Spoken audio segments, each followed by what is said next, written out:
Okay, well next up is of course the unofficial All Black selector, Raewyn Henry. Hi everybody. I've just come off the ferry. I've been in Waiheke with team building exercise with, and I felt quite good until I listened to the doctor. Now I'm not so sure about myself. What was it like? I was married extremely young. I was 21, and I didn't really know that I'd married a workaholic at the time, but I soon learned. Life was always pretty busy really, because I can remember at one stage we had 2 children and another one on the way, and Graham was working at Auckland Grammar School, a full-time teacher. He ran the hostel. He coached the first 15 and the first 11, and he was doing a degree part-time. So it was... Did you ever see him? No, he always thinks, because we've been married 44 years this year, and he says it's because he's only been home half the time. And I'm not debating that. You're not going to challenge him on that? No. Was it tough, early married with kids and they're alone a lot? Yes and no. We moved to Auckland in 1973, and we started our family not long afterwards, so I had no family here, but I joined Play Centre and met some amazing woman who became sort of very supportive, and I think it was probably in the end was very good for me, because I became extremely independent and did things that I still wanted to do.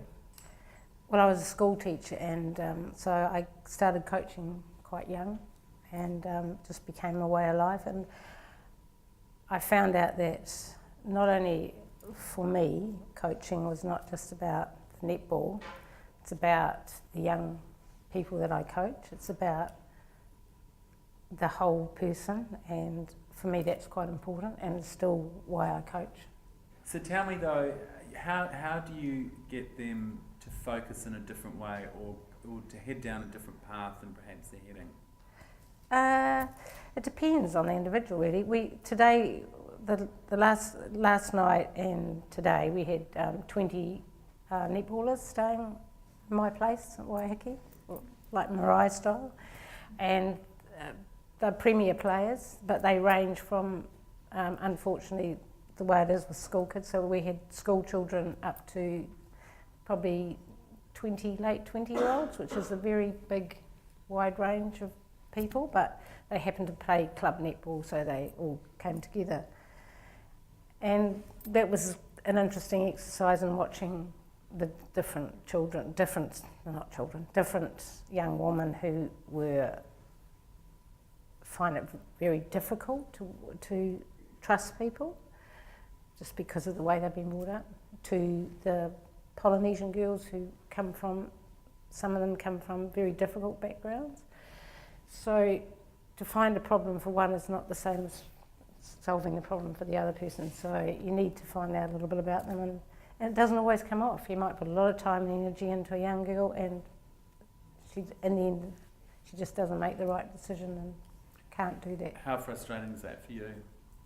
Well, it used to be more frustrating, but I've become more accepting of it now, saying you can do this much, and then they have to do the next bit, and sometimes they don't. How do you, or what's the ability you have to make sure that they also are sort of mentoring each other? Because when you watch a netball game, it's super fast, but they all seem to be very much aware of each other's skill and talent, and the ball is there before they're kind of there. Well, it's not easy for a start. It takes a lot of time, and you have obviously you have the base network to start with, because they're good at the sport.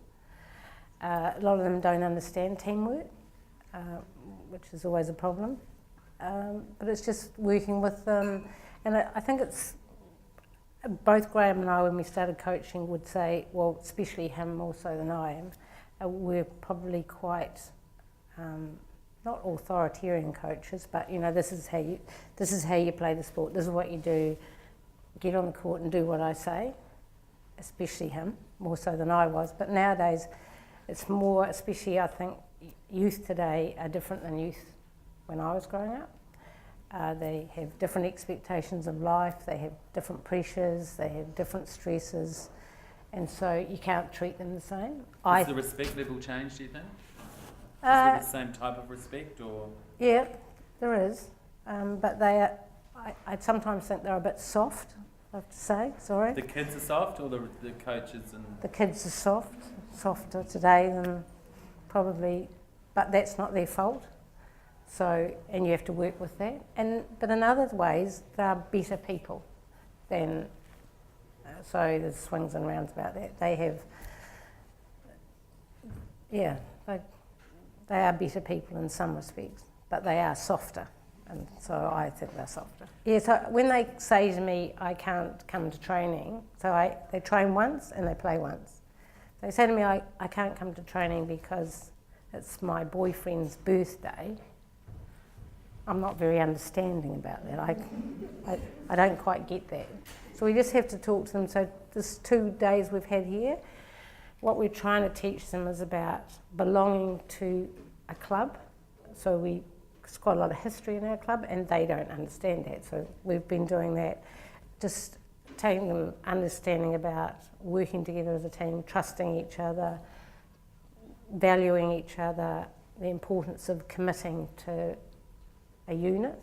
And so we do spend quite a lot of time on that sort of stuff. So that commitment to a team, 100% commitment, that's expected. And, if they don't do it, you pull them aside, talk to them, things like that. What happens, though, when there is an incredibly talented player, and this must have happened to you through your life, that there's just incredible talent, but just doesn't have that level of commitment? That just must be so frustrating for a coach. Yes, it is. We've had a couple of them recently who I would say probably some of the best players that I've ever worked with, and put a lot of time and effort to them, but they just can't make that next level. They just don't see. They just don't see that big picture, and a lot of them expect a lot, especially when they get to that next level. They expect the best uniforms, they expect the best gear, they expect people to do things for them, but they just don't know how to give that bit back. In terms of the World Cup and the spotlight that had on you and your husband and your family, how tough was that? When we lost or when we won? Well, let's go there. When you lost. Yeah, that was probably, you might make me cry if you ask me that question. That was probably a pretty bad 2 years, yeah. And you would have had to really have held it together at home, I'd imagine. Yeah.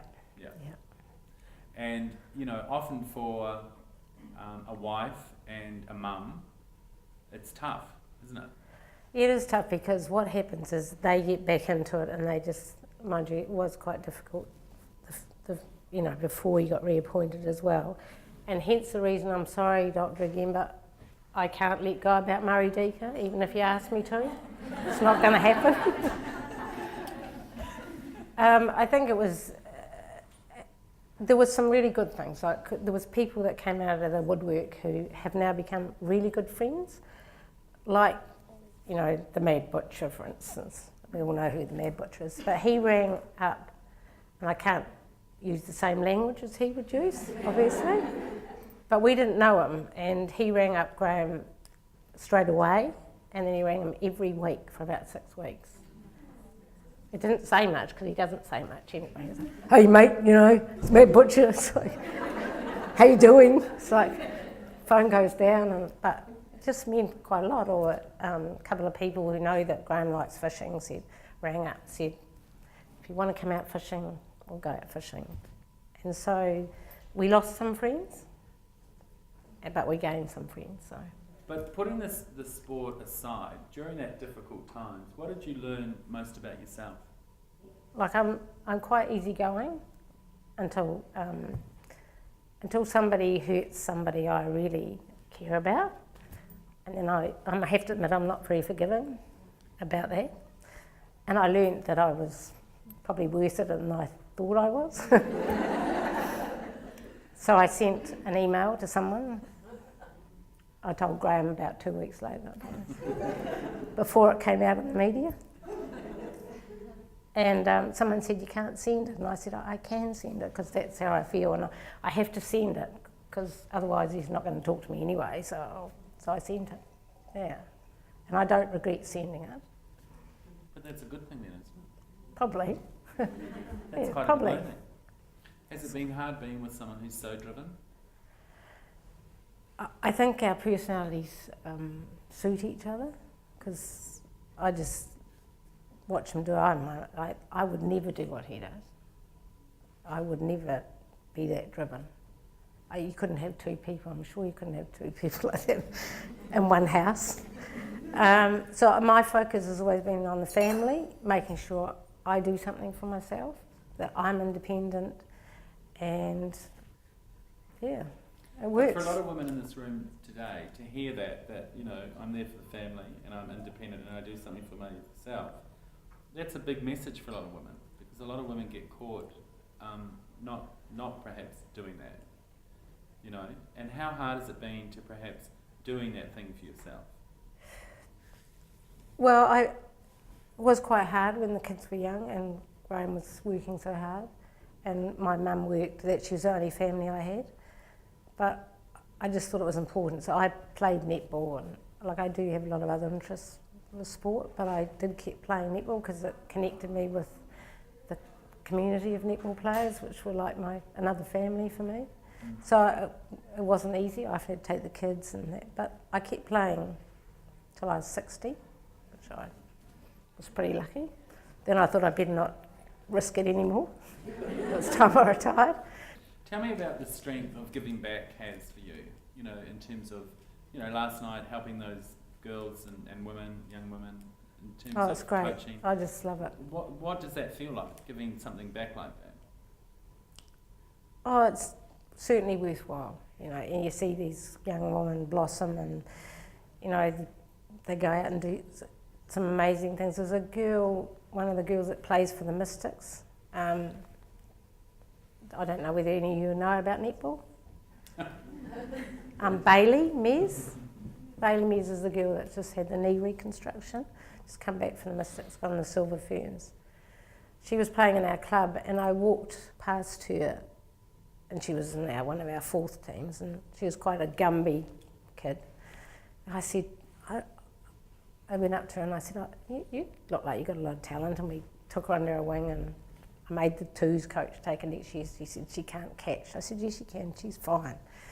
And she ended up playing for our ones, and then she was playing for our ones and she left school and she was going to university, and I took her aside at the end of the year and I said, look, I know you've had a year off school, but I've watched you. I know you're out partying, I know you're out drinking, and that's absolutely fine, but I said, you're a really good netball player, and you've got to make, if you want to make it, you have to make a choice now. You can still go out occasionally and do that, but you can't do what you're doing at the moment. And I said, it's not my choice, but I'm just telling you, you've got an opportunity. You could be a really good netball player, but you can't do both of these things. So her parents said to me, she always came home and told us about this. And she decided that she wanted to be a good netballer. She's not a natural talented netballer. She works very hard at it, and she's obviously got the height, and she got to be a Silver Fern. Okay, thank you very much. That's all right, thank you.